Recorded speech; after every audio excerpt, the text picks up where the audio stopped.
मानिद है, खुदा जानता है उसकी रूह मोहम्मद है, सरकार की जात है।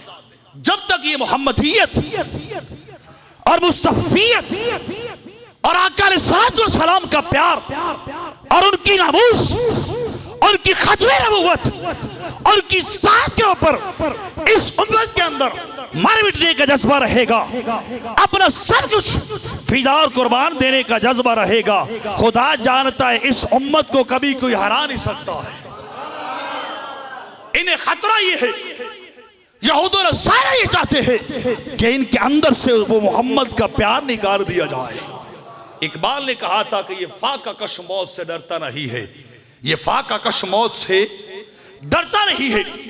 ये उम्मत भूखी भी रह सकती है, ये उम्मत प्यासी भी रह सकती है, ये उम्मत हर चीज को रवा और गवारा कर सकती है, ये सब कुछ बर्दाश्त कर सकते हैं। अपने महबूब और आका की गुस्ताखी को बर्दाश्त नहीं कर सकते हैं। वो चाहते ये कि इनके अंदर से ये बात निकाल दी जाए, इनको हमेशा के लिए कैसे मार दिया जाए।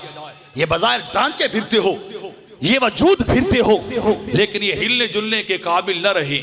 वो इस बात के ऊपर पहुंच चुके हैं, इस नतीजे पहुंच चुके, जब तक इनके अंदर इश्क मुस्तफा रहेगा। दर दिले माँ इश्क मुस्तफा अस्त, हमारे दिलों में इकबाल ने कहा था आबरूए माँ ज़िनाम मुस्तफा अस्त, कि हमारी सारी इज्जत और हमारी आबरू, हमारा सारा वकार किससे? ज़िनाम मुस्तफा।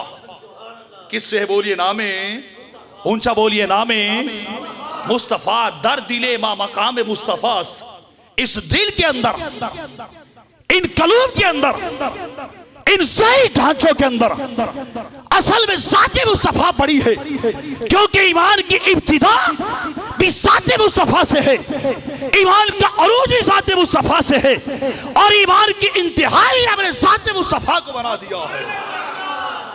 इतना ढीला नहीं, इश्क वाले बोले, दोनों हाथ निकाल के बोले। दर दिले माँ मकाम मुस्तफा, आबरूए माँ ज़िनाम मुस्तफा।